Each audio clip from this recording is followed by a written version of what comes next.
Reason to believe the Russian forces are planning to and intend to attack Ukraine in the coming week, the coming days. We believe that they will target Ukraine's capital, a city of 2.8 million innocent people. We're calling out Russia's plans loudly and repeatedly, not because we want a conflict, but because we're doing everything in our power to remove any that Russia may give to justify invading Ukraine and prevent them from moving. If Russia pursues its plans, it will be responsible for a catastrophic and needless war of choice. We're ready to impose severe sanctions on Russia if it further invades Ukraine. But I say again, Russia can still choose diplomacy. It is not too late to de-escalate and return to the negotiating table.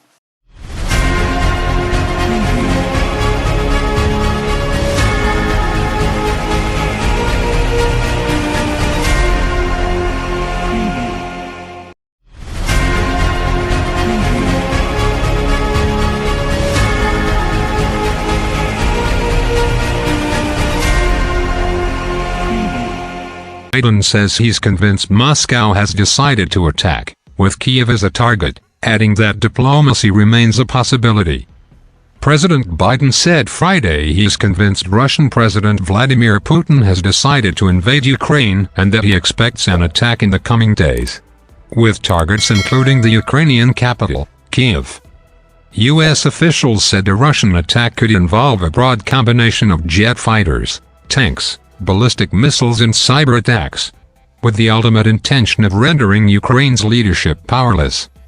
The officials said Mr. Putin has laid the groundwork in recent days through a series of destabilizing activities and false flag operations, long predicted by U.S. and allied officials, and intended to make it look as if Ukraine has provoked Russia into a conflict, thus justifying the Russian invasion. Speaking at the White House, Mr. Biden referred to the Kremlin's efforts to fabricate a pretext for Russian forces to attack, which he said is expected in coming days. We believe that they will target Ukraine's capital, Kyiv, a city of 2.8 million innocent people, Mr. Biden said. He said he was providing the information because we're doing everything in our power to remove any reason that Russia may give to justify invading Ukraine and prevent them from moving. Asked about whether Mr. Putin has given the go-ahead, Mr. Biden said, "I'm convinced he's made the decision. We have reason to believe that." An administration official said later the president's statement reflected the intelligence community's assessment of the situation. Until an attack occurs, Mr. Biden said that diplomacy remains a possibility. The U.S. officials, however, said prospects for averting war now appear dim. The British embassy in Kyiv closed, and staff relocated to Lviv, according to an official familiar with the matter. Most of the embassy team has already left the country. The U.S. embassy relocated to Lviv earlier this week. In eastern Ukraine on Friday, the leaders of two Russian-controlled areas urged civilians to evacuate immediately to Russia. Artillery, tank and mortar exchanges increased along the ceasefire line separating the Ukrainian-controlled part of the Donbas region from Russian-held areas, according to accounts from both sides. Kyiv said it had ordered its troops to exercise restraint to avoid giving Russia a pretext to invade.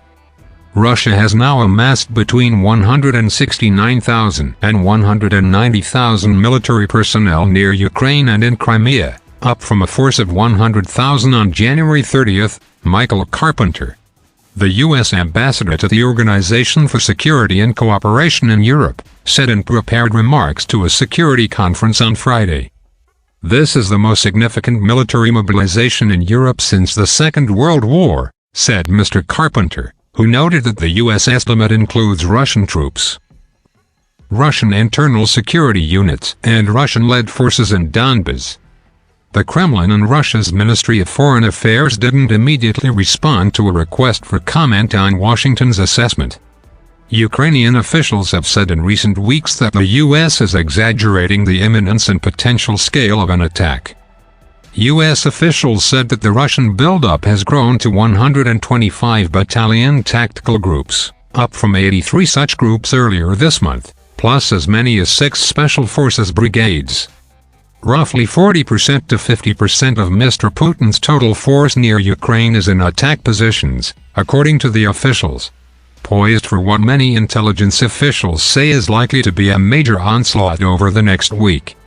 Secretary of State Antony Blinken also said Friday that Russia was behind the reports of mortar attacks and a broader assault against Russian citizens in the Donbas region of southeastern Ukraine, which the Kremlin is using to justify a potential military intervention. Everything we are seeing, including what you described in the last 24 to 48 hours, is part of a scenario that is already in play of creating false provocations, of then having to respond to those provocations, and then ultimately committing new aggression against Ukraine, Mr. Blinken said at the Munich Security Conference on Friday. The White House on Friday blamed Russia's intelligence service, the GRU, for recent malicious cyber activity that knocked some Ukrainian financial and government websites offline. We believe that the Russian government is responsible for wide-scale cyber attacks on Ukrainian banks this week, said Ann Neuberger, President Biden's Deputy National Security Advisor for Cyber and Emerging Technology. Ms. Neuberger said the U.S. had intelligence showing known GRU computer infrastructure had been transmitting high volumes of data to Ukraine-based IP addresses. Mr. Biden, in his White House remarks, said that if Russia launches an attack, it will pay a steep price for doing so, not only from the sanctions that we and our allies will impose on Russia, but the moral outrage the rest of the world will visit upon them.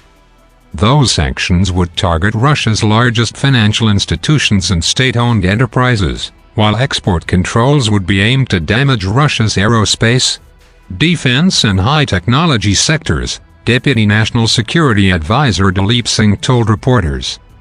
While the Biden administration has said it won't send troops to Ukraine, the U.S. and other members of the North Atlantic Treaty Organization have sent arms to Ukraine in recent months, including small arms ammunition, mortar and artillery shells, anti-tank guided missiles, bunker-busting missiles, grenade launchers, explosive ordnance disposal suits, and Mossberg 500 pump-action shotguns, according to U.S. and Ukrainian officials. The UK has supplied thousands of anti-tank missiles, and the Baltic states of Latvia and Lithuania sent American-made Stinger anti-aircraft missiles. The Pentagon is still moving troops into the region. About 150 soldiers from the Army's 2nd Cavalry Regiment are expected to arrive in Hungary from Germany in the coming days, to train alongside Hungarian defense forces.